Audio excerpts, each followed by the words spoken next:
조금 전 기도하신 장로님이 기도 중에 언급하신 것처럼 올해 우리 교회의 표어는 삶으로 예배하는 예수 공동체입니다. 교회는 무엇보다 예배하는 공동체입니다. 많은 일들을 하고 있지만 그 중에 가장 중요한 것을 꼽으라면 예배라는 것을 우리가 꼭 기억해야 하겠습니다. 교회 안에서 최선의 예배를 올려드리고 그 예배가 자연스럽게 일상의 삶으로 이어지게 하는 것이 우리 교회의 목표입니다. 한두 번 설교를 들었다고 해서 이게 과연 쉽게 되겠습니까? 그러나 평생에 걸쳐서 이 표어, 이 목표를 마음속에 되새기면서 노력해야 하겠습니다. 그래서 올해 첫 주일부터 계속해서 예배를 주제로 설교 말씀을 전해드리고 있습니다. 첫째 주일에는 로마서 12장 1절 2절 본문을 근거로 예배는 칭의의 결과이고 그와 동시에 그리스도인의 윤리의 시작이라고 말씀을 드렸습니다. 무슨 말이냐면 예수 믿고 구원받은 사람들은 당연히 감사함으로 하나님께 예배를 드리게 되어 있다. 그리고 이 예배를 시작으로 그리스도인의 일주일의 삶이 시작이 되는 것이다. 이런 의미였습니다. 둘째 주에는 레위기 1장에 나오는 번제를 살펴보면서 예배는 내가 죽는 시간이다. 이렇게 말씀을 드렸습니다. 지난주였습니다. 셋째 주일에는 레위기 4장에 나오는 속죄제를 살펴보면서 예배는 나의 죄를 씻는 시간이다. 이렇게 설명을 드렸습니다. 오늘은 이 화목제라는 제사를 통해서 예배가 가지고 있는 또 다른 중요한 의미를 살펴보도록 하겠습니다. 화목제는 우리가 지금까지 배웠던 번제, 속죄제와 또 아주 비슷한 제사였습니다. 그러나 화목제는 화목제만이 가지고 있는 독특한 특징과 의미가 있었습니다. 만약 이것이 다른 제사와 똑같은 제사라면 하나님께서 굳이 화목제를 드리라 이렇게 명령하지 않으셨을 것입니다. 화목제는 다른 제사들과 분명히 다른 제사이기 때문에 이 제사를 드려야 한다. 또 그것을 말씀해 주신 것입니다. 다시 한번 복습해 보면 번제는 나를 죽여서 나를 온전히 하나님께 올려드리는 헌신이 그 핵심이었습니다. 속죄제는 죄를 씻어서 나를 정결하게 하는 것이 핵심이었습니다. 그렇다면 오늘 우리가 살펴볼 화목제는 무엇이 핵심일까요? 화목제의 핵심은 감사 그리고 기쁨이었습니다. 화목제는 감사의 제사였고 또한 기쁨의 제사였습니다. 쉽게 말하면 화목제는 일종의 잔치였습니다. 요즘에는 좋은 일이 있을 때 가족끼리 또 친구들과 함께 호텔 가서 뷔페를 먹거나 좋은 고급 레스토랑에 가서 식사하는 것이 일반적인 분위기가 되었습니다. 그러나 예전에는 잔치를 많이 했습니다. 저도 아주 어릴 때 시골에 있는 친척집에 가서 동네 잔치를 벌였던 기억이 있습니다. 잔치를 하면 온 동네가 들썩였습니다. 울타리 밖으로 전 부치는 냄새가 퍼져나갑니다. 커다란 가마솥에 국을 끓이고 밥을 짓고 김이 모락모락 올라왔습니다. 밖에 있는 동네 어르신들도 또 동네에서 놀던 꼬마들도 다 초대를 해서 잔치집에 와서 자리를 잡고 앉아서 맛있게 먹고 마시면서 놀았습니다. 시끌벅적하고 저마다 얼굴에는 웃음이 가득했습니다. 이것이 잔치의 풍경입니다. 여러분, 그 잔치를 베푸는, 잔치를 주관하는 주인의 마음을 한번 떠올려 보십시오. 그 마음이 어땠을까요? 야, 오늘 이거 우리 집 좋은 음식 다 없어지겠네. 큰일이다. 손님들이 최대한 조금 먹을 수 있도록 어떻게 하면 좋을까? 최대한 아껴서 오랫동안 우리가 먹어야 될 텐데 큰일 났다. 이런 마음으로 잔치를 하는 사람이 있을까요? 전혀 그렇지가 않습니다. 반대입니다. 손님들에게 더 많은 것을 베풀고 손님들이 마음껏 먹고 마시면서 즐거워하는 모습을 보면 주인의 마음도 함께 즐거워지고 행복해졌을 것입니다. 이것이 주인의 마음이고 잔치의 모습이었습니다. 화목제는 이처럼 잔치와도 같은 제사였습니다. 레위기 3장 우리가 지금 읽어보았습니다. 레위기 3장에는 화목제물을 드리는 그 절차와 방식에 관해서 기술을 하고 있습니다. 화목제는 기본적으로 번제, 속죄제와 드리는 방식이 유사했습니다. 지금까지 살펴본 것처럼 먼저 화목제도 제물의 머리에 사마크, 안수를 합니다.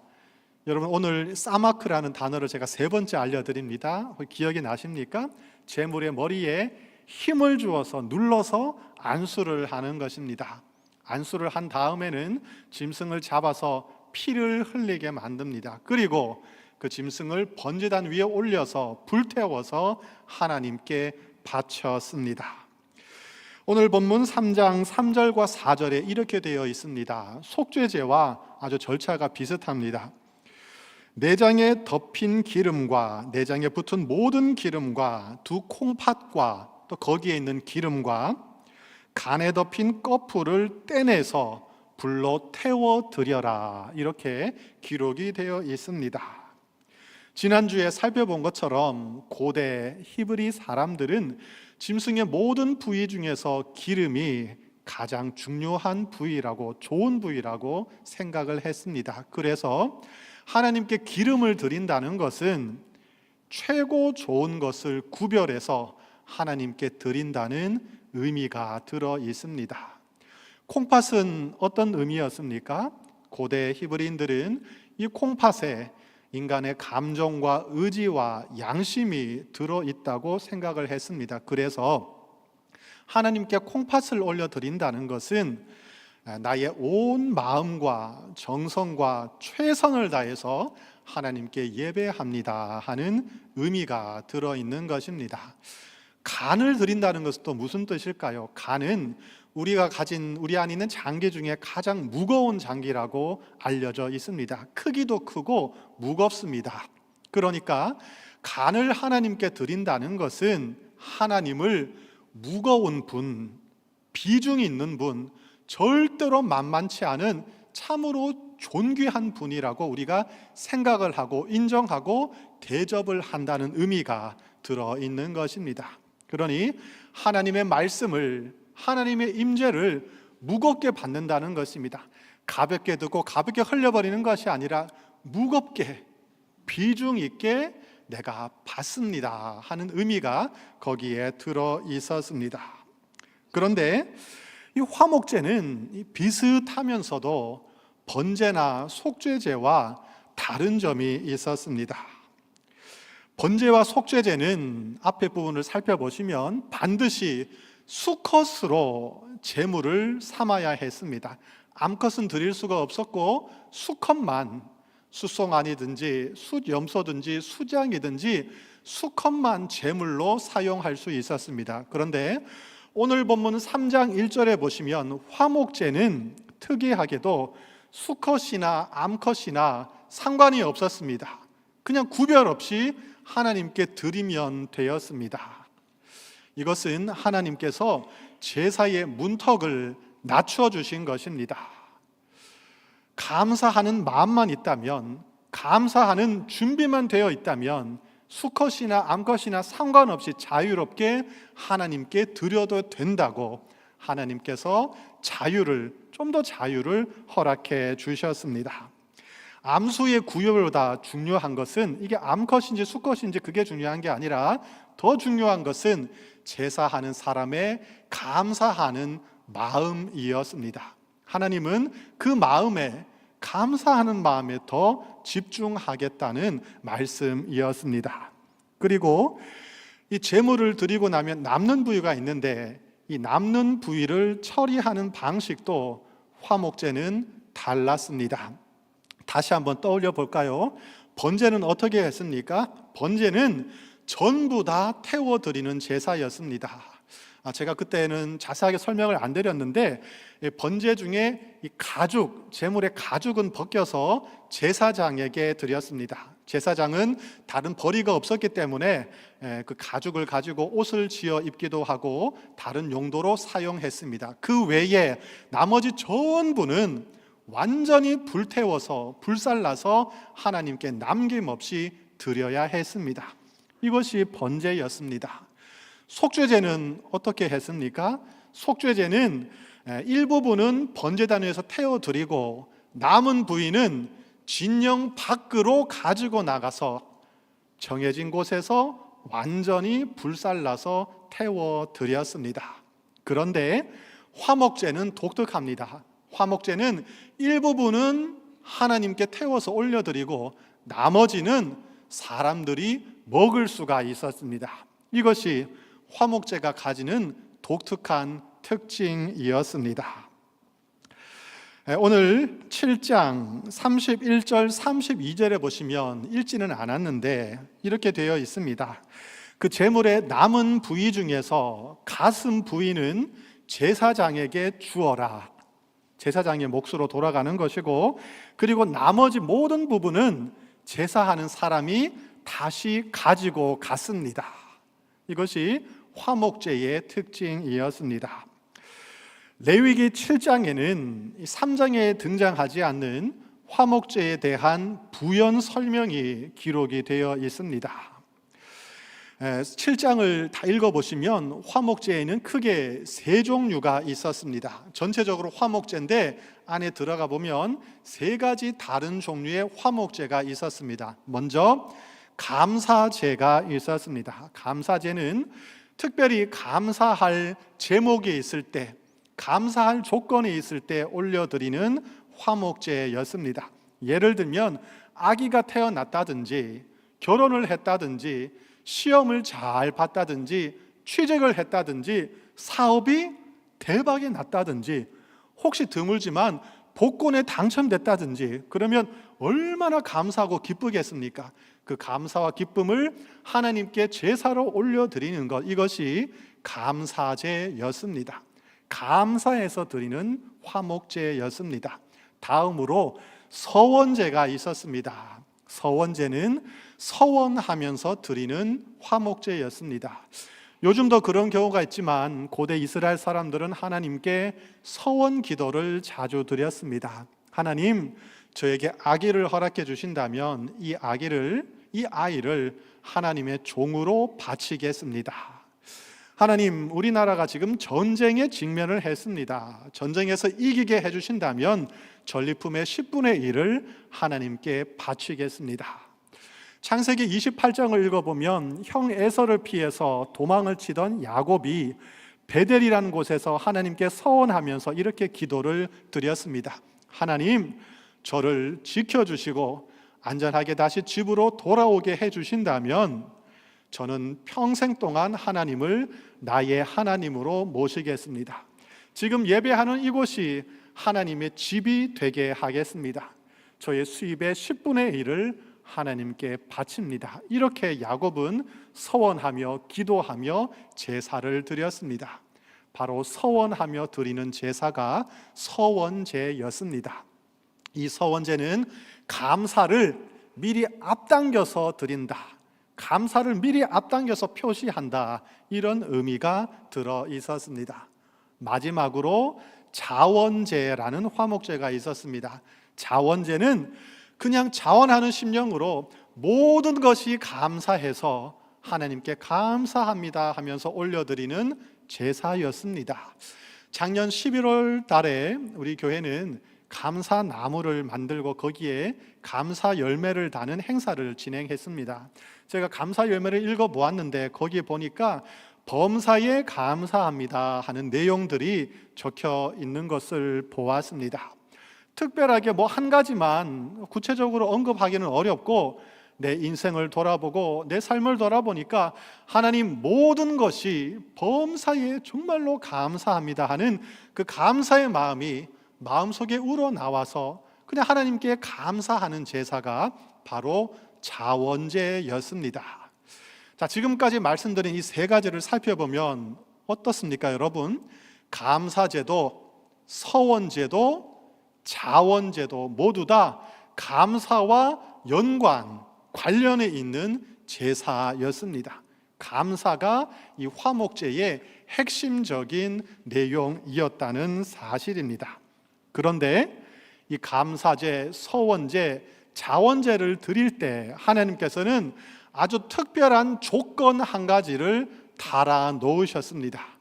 너희가 자유롭게 절차에 따라서 감사제, 서원제, 자원제를 드릴 수는 있는데 이것만큼은 지켜야 한다. 한 가지 특별한 조건을 부여해 주셨습니다. 오늘 7장에 나오는 15절, 16절, 17절을 제가 읽어드리겠습니다. 좀 전에 우리가 15절까지만 읽어보았는데 15, 16, 17절을 제가 읽어드리겠습니다. 감사함으로 드리는 화목 제물의 고기는 드리는 그날에 먹을 것이요. 이 감사제를 의미하는 것이죠. 감사제는 제사 드리는 그날에 다 먹어야 한다. 조금이라도 이튿날 아침까지 두지 말 것이니라. 그러나 그의 예물의 제물이 서원이나 자원하는 것이면 서원제 또는 자원제를 의미하는 것입니다. 이 경우에는 그 제물을 드린 날에 먹을 것이요 그 잡은 것은 이튿날에도 먹되 그 제물의 고기가 셋째 날까지 남았으면 불살라야 한다. 이 경우에는 이튿날까지는 먹을 수 있는데 3일째는 다 불태워야 한다. 이렇게 명령하고 있습니다. 화목제는 먹을 수 있다는 것이 특징이라고 말씀드렸습니다. 그런데 기한이, 이 먹는 기한이 정해져 있었습니다. 감사제는 제사 드리는 그날 다 먹어야 했습니다. 서원제와 자원제는 다음 날까지는 먹을 수 있었지만 3일째 된다면 전부 다 불살라서 소각을 시켜야만 했습니다. 이상하지 않습니까? 얼마나 이 고기가 맛있고 귀한 것인데 오랫동안 쟁여두고 천천히 꺼내서 조금씩 음미하며 먹으면 얼마나 좋겠습니까? 하나님은 그것을 허락하지 않으셨습니다. 그렇게 하면 안 된다. 무조건 하루 아니면 이틀 동안 다 먹어야 한다. 못 먹으면 다 없애야 한다. 이렇게 말씀을 하셨습니다. 과연 무슨 의도로 그렇게 명령을 하셨을까요? 요즘 현대인들은 이 소고기를 아주 좋아합니다. 여러분 소고기 좋아하시죠? 한우는 먹으면 입에서 살살 녹죠. 지금 한우 얘기 들으니까 세 분 정도가 막 얼굴이 밝아지셨습니다. 오늘 이 화목제를 이해하기 위해서 이 소고기를 한번 예로 들어서 우리가 한번 생각해 보면 좋겠습니다. 소 한 마리가 일반적으로 한 600에서 700kg 정도 나간다고 그 무게를 한번 가정해 봅시다. 이제 화목제를 드립니다. 여러분 한번 따라와 보십시오. 피를 다 빼야 하지 않겠습니까? 피를 제거하면 피가 이제 그 전체 무게 중에 한 20% 정도 된다고 치면은 이제 남는 부위 그 무게가 한 500에서 600 또는 400에서 500kg 정도 아마 될 것입니다. 자, 그러면 그 중에서 이 기름, 또 두 콩팥, 간에 덮은 꺼풀은 하나님께 먼저 바쳐야 했습니다. 그것을 모으면 대략 한 20에서 30kg 정도 되지 않았을까 생각을 할 수가 있겠습니다. 다음으로 누구에게 드려야 했습니까? 제사장에게 드려야 했습니다. 제사장에게는 이 가슴 부위 그리고 오른쪽 뒷다리를 드리라고 성경에 기록이 되어 있습니다. 이거 다 합치면 가슴 부위, 오른쪽 뒷다리를 합치면 대략 한 7, 80kg 정도 되지 않을까 한번 생각해 볼 수 있겠습니다. 제가 찾아보니까 이 가슴 부위는 양지, 차돌 부위고요. 이 오른쪽 뒷다리 부위는 우둔, 솔도, 사태랍니다. 하여튼 부위가 다 정해져 있는데 이것은 제사장에게 갖다 주어라. 제사장도 먹고 살아야 하니까 이것을 주면 가족끼리 맛있게 먹으면서 생계를 유지할 수 있을 것이다. 자, 그러면 이제 나머지 부분이 있습니다. 나머지 부분이 한 300에서 400kg 정도 될 겁니다. 이것은 제사하는 사람이 다시 다 가져가는 것입니다. 하나님께 제사하고 제사장에게 떼어주고 나머지 부분을 제사 한 사람이 다시 가져갈 수 있었습니다. 이 중에서 뼈를 제외한다고 생각해 봅시다. 아마도 순수한 살코기만 200kg 정도가 남게 되었을 것입니다. 요즘 여러분 소고기 1인분이 몇 g인 줄 아십니까? 자꾸 배고픈데 자꾸 먹는 얘기 하시나? 네. 200g 정도 되거든요. 많이 드시는 분도 있을 것이고 적게 드는 분도 계시겠지만 평균적으로 한 200g 정도 된다 치면은 햇반이 하나 200g이잖아요. 그러면 이 남은 부위 순수 살코기 200kg 나누기 200g 하면은 얼마가 되는지 아십니까? 상당히 어렵습니다. 계산이 1000이 됩니다. 1000. 그러면 한 번에 동시에 1000명이 먹을 수 있는 1000인분의 소고기가 남는다는 말씀입니다. 엄청난 양을 이 제사하는 사람이 가져오게 되었습니다. 이거는 자기가 다 먹어도 된다는 것입니다. 하나님께서 선물로 특별히 허락해 주신 것입니다. 그런데 아까 뭐라고 했습니까? 조건이 있습니다. 이거 어떻게 해야 된다고요? 먹어도 되는데 오늘 다 먹어야 된다는 겁니다. 아니면 하루 더 연장해 줄 테니까 내일까지 다 먹어야 된다는 것입니다. 남기면 어떻게 된다고요? 불태워 없애야 한다. 그거는 먹으면 안 된다. 무슨 말이냐면 이거 혼자서는 절대로 다 먹을 수가 없습니다. 가족끼리 와서 아무리 먹는다 해도 여러분 이틀 동안 1000인분 먹을 수 있을까요? 이거 다 먹다가는 순교할 수도 있습니다. 절대로 먹을 수가 없습니다. 이것을 처리하려면 어떻게 해야 될까요? 친구들 불러야 됩니다. 친지들 불러 모아야 됩니다. 이웃들 불러야 됩니다. 온 동네 사람들 초대하고, 그 당시 나그네들이 많지 않았습니까? 나그네들 다 불러서, 가난한 사람들 불러서 함께 잔치를 벌여야만 이 고기들을, 남은 부위를 처리하고 먹고 해결할 수가 있었습니다.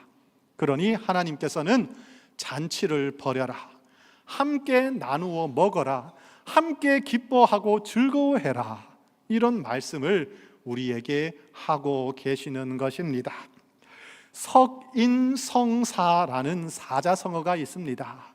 아낄 석자, 아낄 인자, 이룰 성자, 똥시자입니다.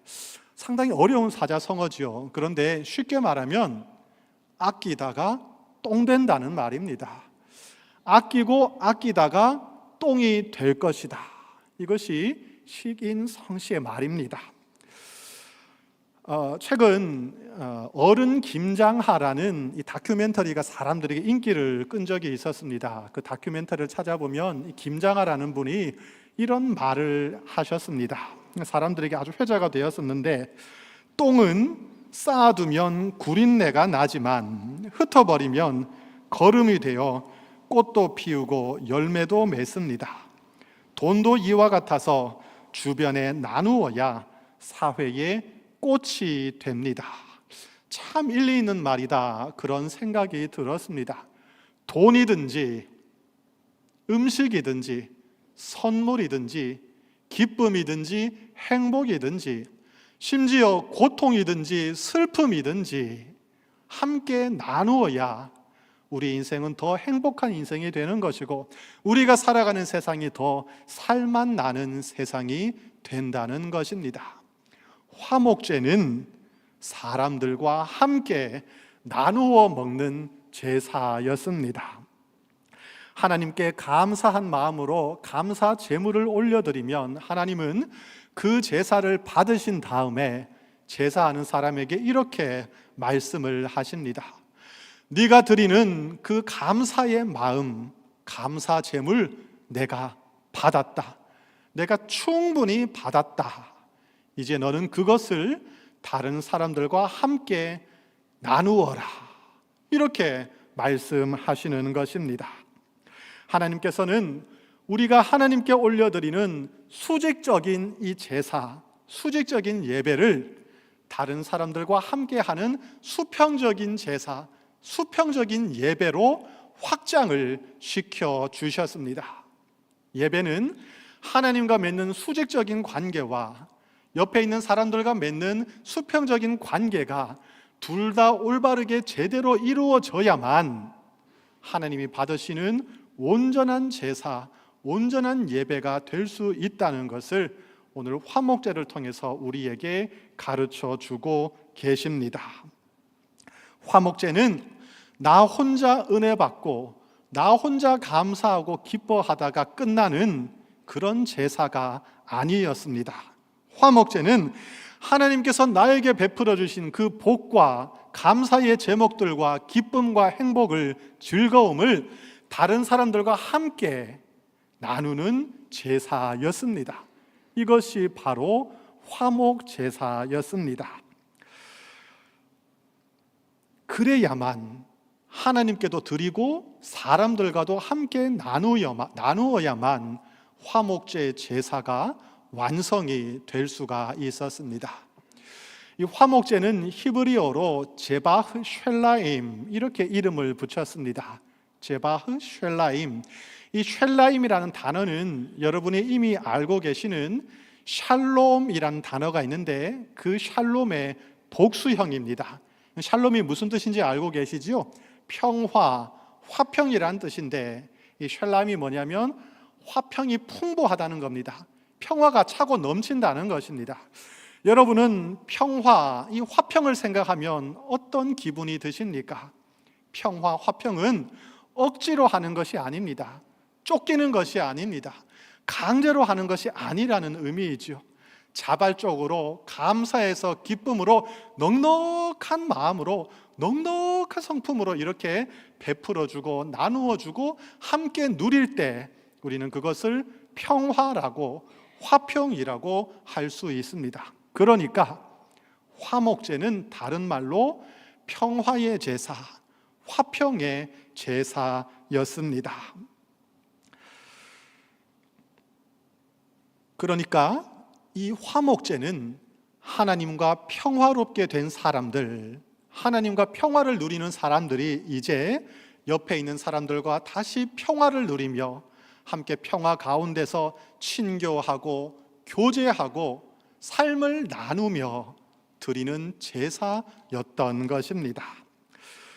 이것을 가만히 생각해 보면 그러므로 예배라는 것은 혼자서 드릴 때 온전한 예배가 될 수 없다는 것을 우리가 알 수가 있습니다. 물론 혼자 드리는 예배도 하나님께서 받아주실 것입니다. 그러나 혼자 드리는 예배는 차선책으로 드릴 수밖에 없습니다. 몸이 너무나 아파서 움직이기가 힘들어서 교회 나갈 수가 없으니까 집에서 혼자서 온라인으로 그렇게 혼자 드릴 수가 있을 것입니다. 아니면 너무나도 중요한 일이 있어서 임무를 맡아서 그 일을 해야 되기 때문에 부득이한 상황에서 온라인으로 혼자서 예배를 드릴 수도 있을 것입니다. 하지만 가능하다면, 할 수 있다면 교회에 나와서 함께 성도들과 예배를 드려야만 그 예배가 온전한 예배가 될 수 있을 것입니다. 우리가 세상을 살아가다 보면 사람 때문에 치이고 부대끼고 상처를 받을 때가 있습니다. 너무나 힘들다 보니까 이제 사람에게서 좀 떨어져서 나 혼자 있고 싶은 생각이 들 때가 있습니다. 그런 생각이 들다 보면 교회도 나오기가 싫어집니다. 세상 밖에서, 교회 밖에서 얼마나 내가 힘들게, 사람 때문에 힘들게 살았는데 교회 가니까 또 전부 사람이거든요. 나 이게 힘들다. 나 교회 안 나가련다. 그냥 혼자서 예배 드리는 게 좋겠다. 이렇게 생각할 때가 있습니다. 교회 나와서도 혼자 예배하고 혼자 기도하고 혼자 찬양하다가 조용히 집에 돌아가고 싶은 마음이 들 때가 있습니다. 우리가 살다 보면, 신앙생활 하다 보면 그런 생각 들 때가 있습니다. 저도 그럴 때가 있습니다. 그런 마음 충분히 이해할 수 있습니다. 그러나 그런 생각, 그런 마음이 오래 지속된다면 그것은 좋은 것이 아닙니다. 작년에 이 주일 설교할 때 제가 홀로 그리고 함께라는 제목으로 설교 말씀을 전해드린 적이 있습니다.